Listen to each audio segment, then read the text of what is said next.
Well, it's looking like it might cost you more dough, even more dough, to go to Walt Disney World. Oh my, how could this be? The prices are already sky high, but Eve Chen out of USA Today has this one. Visiting Disney World may cost more next year, depending on when you go. Now, you all know the trick they play every single time is that 2 days out of the year, they keep the lowest price still at the lowest price, so they can technically say that, well, we haven't increased. We have not increased the lowest price that we try to keep for families who are wanting to go on a budget. And it's literally 2 days out of the year. So that the lowest price stays, it's almost never available. But here's what they're doing with the top price, which is going to be a lot. A Disney vacation could cost you more next year, depending on when you visit. Walt Disney World opened up bookings this week for the first 10 months of 2027. The newly expanded ticketing calendar shows the starting price of standard one-day, one-park tickets remain the same. However, the top end is inching upward with a 10% increase over 2025's highest prices. 10% increase is not inching, ladies and gentlemen. That is grinching a whole lot of families. Disney says it's committed to providing guests with a variety of ticket options, including ticket deals and discounts. Here's how much Disney World tickets will cost next year and how to find the best prices. Standard one-day park tickets start at $119 for Animal Kingdom. You all know that's 2 days out of the year. In 2025, Magic Kingdom tickets topped out at $199, aka $200, and really it's about $230 when you include taxes. This year, Magic Kingdom tickets go up to $209, but next year, Magic Kingdoms go to $219. And what does that mean? Well, that means with taxes now, a single ticket to Magic Kingdom crosses the $250 mark for a family of four before we even start talking about Lightning Lane or dining or anything. Parking, nope. We're already over $1,000 just when we talk about the price to get in. Just to pay to get in for a family of four, it will now cost $1,000.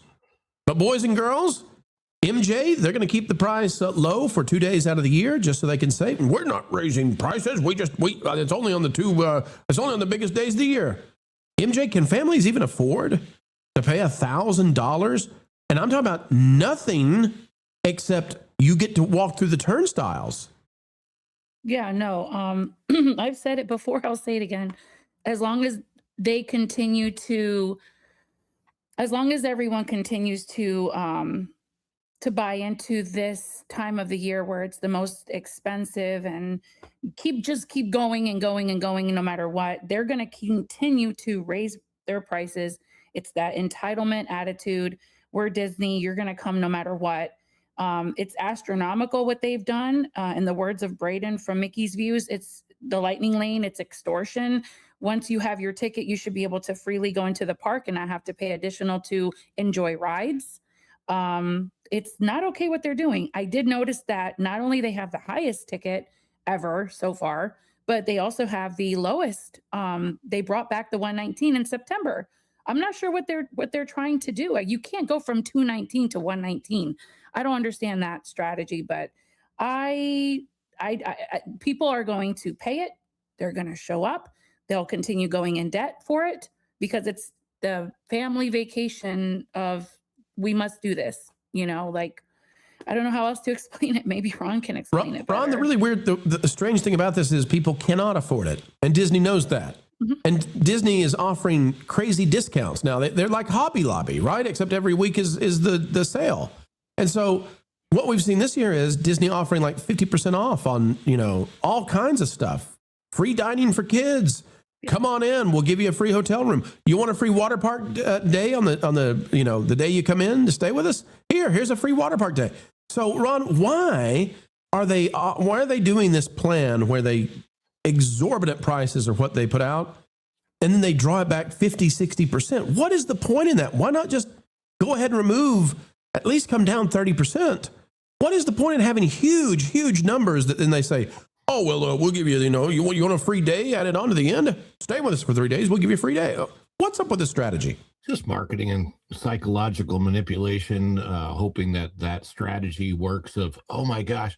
I guess it feels like the strategy is, let's make it feel unaffordable, like to a family, they really want to go to Disney. We're going to make it feel unaffordable. But then when they actually check out the possible deals they can get, oh, look at the breaks we can. I mean, it's that FOMO, that fear of missing out on these lower prices, where I don't know. I personally have never liked that kind of marketing for anything.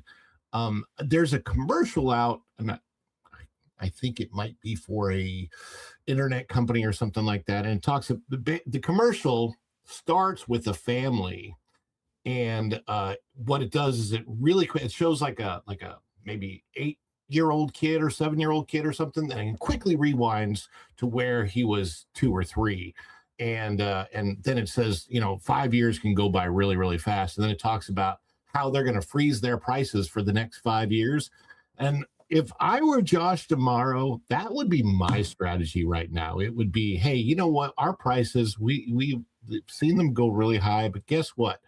I'm announcing right now that for the next 5 years at all of our domestic parks, we're going to freeze the prices as they are right now.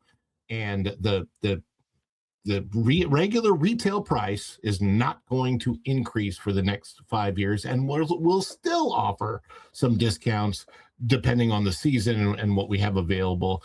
I think that would personally be a better marketing strategy, but I really do think that Disney doesn't care about average American families anymore. I think that their strategy is to go for people that are, upper 20% income. And I think that's it. That's what it feels like. And of course, when we've talked about the disparagement again between locals that can get into these parks for next to nothing on the right days and with the right deals versus the out of towners that are paying $10,000 for a 5-day vacation. There's that disparity in the parks too, and it does make for a strange experience. Interestingly enough, I grew up in a place where there was a park that was really, really nice. I think it's one of the top zoos in the country. And it's been free for my entire life, and it's still free. And that's the St. Louis Zoo. $0 Wow. for wonderful entertainment. Well, these prices are subject to change. He can do it. Just because they announced them for next year doesn't mean. Yeah. Except that these prices were developed under him, MJ. These would have been developed while he was in charge of Disney parks. That's what he was doing before he was CEO. If we go back to, and let's see if it'll let me do this. If we go back to the article from USA Today, I want to read a quote from one of our colleagues out there. Well, not a colleague, but a peer. Somebody who's in the same space doing YouTube stuff with Disney. If we look at this, AJ Wolf from, what is that, Disney Food Blog? Yeah, AJ Wolf with Disney Food Blog says, quote, Disney's at a point right now where they have a limited amount of space. Now, how many times have you heard me say, ladies and gentlemen, that Disney has elected to limit capacity and chase after the boutique, extremely wealthy crowd out there? That's the strategy. They've done that. But AJ goes on and says they can only fit so many bodies in there, and the more people who want to come, the more they have to raise those prices. Well, I don't know if that's necessarily true that they have to, but they can do so. That's supply and demand. The problem here is the article goes on to mention Villain's Land and some other stuff. That stuff's not going to be out until maybe the 2030s.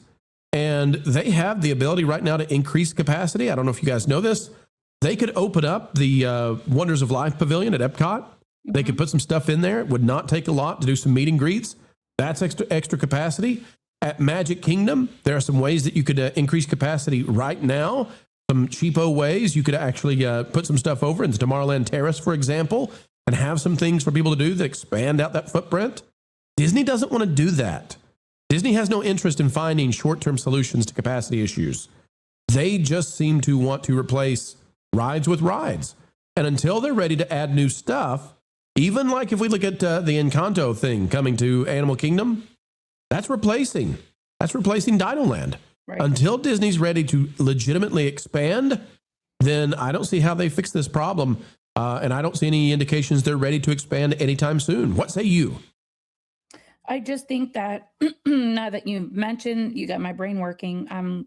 It's Monday, guys, still waking up. So there's so much construction And maybe they're getting those, they're gouging the prices because they have to pay back for the construction, for all the materials, for the lands that they're building. Because you're absolutely right. It's not like they expanded each park to make room for these new lands. They're just replacing what was there. So that shouldn't, I don't think that's a lot of money. In my opinion, that's not a lot of difference, but they're going to try to do that tier level thing again, where Magic Kingdom is the most expensive to get into. And that's $219 for next year. Villain's Land isn't even going to be ready. Neither is Cars Land. When are those going to open up? 2028, 2029? But you know what's crazy? People aren't paying that. If that was the actual price, the parks would be empty. What's actually happening is that they're offering these insanely low prices to locals to try to fill the parks. Mm-hmm. And then even when that doesn't work, then they're going to Georgians, right? Residents of Georgia. And they're offering these 50, 60% discounts to anybody and everybody to try to fill the parks because people won't pay these crazy prices. And yet they're still raising them. Yeah, that's just wild. I don't get it. It's wild. It's a strategy, that's for sure. Strategy. They are still, I think they're still depending on decades of goodwill from a lot of people that are out there that still have the goodwill towards Disney. And there are definitely Disney people that will, they really just don't pay attention to a whole lot other than when they're actually going to go and they need to plan or whatever.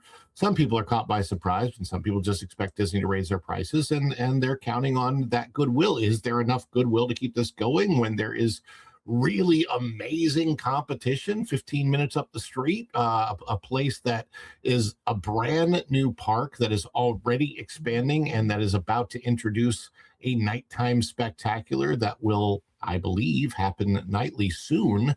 And they could even expand their hours. I don't know. When do you think, Ron, when do we get the announcement about the nighttime fireworks officially from Epic? When do you think that's going to happen? It should be soon, but I don't really have an exact time frame for that. But I've seen a lot of stuff in the works. I've seen some testing going on. I can see testing from my house. Do you think we get the nighttime show this summer? Could be. I hope it's the summer. As a matter of fact, it could be an introduction for the semi-quincentennial. I don't know how to pronounce that word in 250 years. But we don't know. I see the Disney announcements. Hey, all this stuff is coming. Oh, look at all this stuff that's coming. And at the end of May, Memorial Day weekend or whatever it's going to be. And it's like, it's a replacement for the Muppets. It's something that was closed for a long time, just reopening in Thunder Mountain. It's a Buzz Lightyear reopen. I mean, a lot of the stuff that Disney is announcing was already there. And just, did you see the video with the fresh out of college Imagineer? And she's talking about they put bats in Big Thunder Mountain Railroad, and it's just silhouettes of bats, and it's like, okay, that's good for you. Yay! Way to go. I hope the bats were made with shape language. Isn't the Epic birthday coming up too at the end of May? So the fireworks very well might debut on their birthday. I think it's 22nd. The 22nd of May. I don't see why not. I don't see them not doing fireworks for their birthday. If they combine that with nighttime tickets, like what we've been calling for, if Epic starts having a special nighttime ability to go into Celestial Park, eat and have a good time like World Showcase, and then you got to have a ticket to go in the portals. If you combine that all together, Epic becomes almost like two parks versus Disney. And my gosh, the ability they have to drive the economics through the ceiling is going to be a big, big deal. Disney, though, the ceiling they have is for you, ladies and gentlemen, raising that price for 2027. Even more money, $1,000 for a family of 4 to walk in the doors of the Magic Kingdom. Thanks for watching That Park Place News. For more information, consider checking out www.thatparkplace.com. And don't forget to subscribe, share, like, and send this out on your favorite social media accounts.